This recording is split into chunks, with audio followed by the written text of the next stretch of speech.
আজকে আমার ছিল কলিগসের ছেলের জন্মদিন, আর সেই উপলক্ষে আমাদের নেমন্তন্ন ছিল বেদুইনে। রানাঘাটের যে বেদুইন রেস্টুরেন্টটা আছে কলেজের একদম পাশে, সেই রেস্টুরেন্টে আমরা সবাই সন্ধ্যাবেলা চলে গিয়েছিলাম। প্রথমেই ফার্স্টে গিয়ে নিয়ে আমরা সবাই মিলে কেক কাটিং করে নিলাম, তারপরে সবাই কেক খেয়ে নিলাম। এরপরে এই যে একটু ফটো সেশন চলছে, এদিকে সবাইকে নিয়ে একটু ফটো তুলে নিলাম যারা যারা আমরা গিয়েছিলাম তাদেরকে নিয়ে।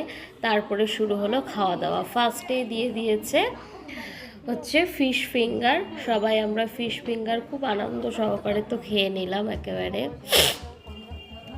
ফিশ ফিঙ্গার ছিল, আর বাচ্চাদের জন্য ছিল হচ্ছে ফ্রেঞ্চ ফ্রাই। আমরা সবাই মিলে ফিশ ফিঙ্গার খাচ্ছি, আর ওই যে ওইদিকে রেশমিদি হচ্ছে পোজ দিচ্ছে।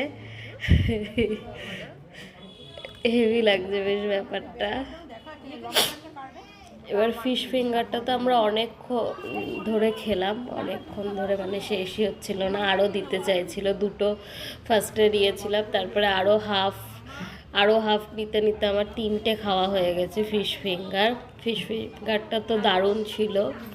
তারপরে এই যে এখানে হচ্ছে চিকেন চাপ আর mutton biryani with egg and aloo, আর লাস্টে ঠান্ডা ঠান্ডা কুলফি আইসক্রিম দিয়ে আমি আমার খাওয়াটা আজকের মতো শেষ করলাম। আর গলাটা শুনে তো আমরা বুঝতেই পারছি আমার ভালো মতো ঠান্ডা লেগে গেছে। মানে প্রতিদিনই আমি বেশ আইসক্রিম খাচ্ছি, পুজোতে বেরিয়ে নিয়েও আইসক্রিম খাচ্ছি, বার্থডে পার্টিতেও আইসক্রিম খাচ্ছি, এরকম খেতে খেতে আমার পুরো ঠান্ডা লেগে গেছে এখন।